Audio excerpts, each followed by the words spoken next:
থাকবে, যে জায়গার মধ্যে একটু বসে কিছু খাওয়াও যাবে আর গল্প করা যাবে। আর স্পেসটা দেখাচ্ছি,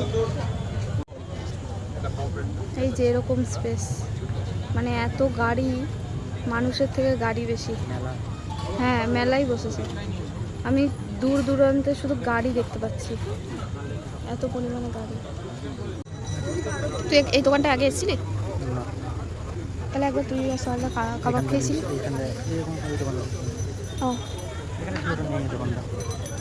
যাই হোক, আজকে আমরা এখান থেকে কাবাব ট্রাই করব।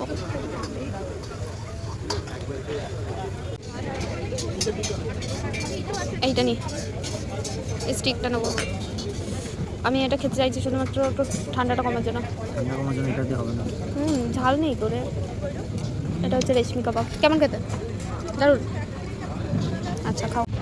আজকে কী খেলাম কিনা আমি জানি না, এই খাবারটা আমার খুব ভালো লাগছে খেতে, যেমন স্যালাডটা সেরকম কাবাবটা।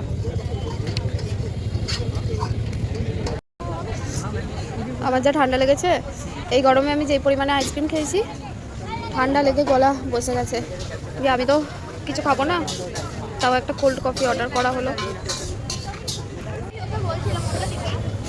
নে, হ্যাঁ, না তুলিনি, খা। ঠান্ডার মধ্যে আমি খাবো না, আমার বহুত ঠান্ডা লেগেছে। কত চালাক, জানে আমার ঠান্ডা লেগেছে, আমি খাবো না, ওই জন্য নিজে খেয়ে নিল। আমার যে ঠান্ডা লেগেছে, আমি ঠান্ডা কিছুই, জলটাও পর্যন্ত খেতে পাচ্ছি না, আর এত সুন্দর একটা কোল্ড কফি খেয়ে নিল একা একা।